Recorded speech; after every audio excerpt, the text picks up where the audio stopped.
శ్రీకృష్ణ. విజయదశమి రోజు పాలపిట్టను చూస్తే ఎంతో శుభం అని అంటారు అందరూ. ఎందుకో తెలుసా మీకు? శ్రీరాముల వారు రావణాసుని సంహరించే ముందు శమీవృక్ష పూజ చేసి బయలుదేరినప్పుడు ఆయనకి త్రోవలో పాలపిట్ట కనిపించిందట. అందువలన ఆయనకి అంతా విజయమే కలిగింది. అందువలన పాలపిట్ట కనిపిస్తే ఎంతో శుభం అని చెప్తారు.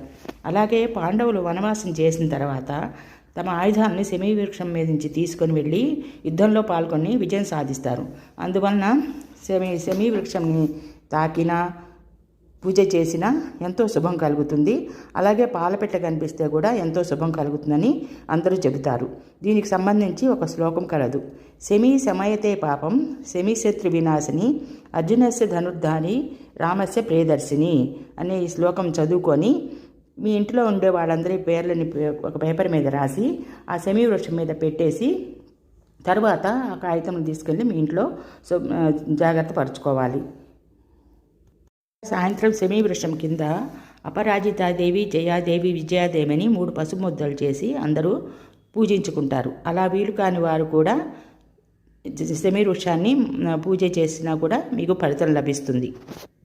అందరూ విజయదశమి రోజు శమీవృక్ష పూజ చేసి శుభాన్ని పొందండి. జై శ్రీరామ్.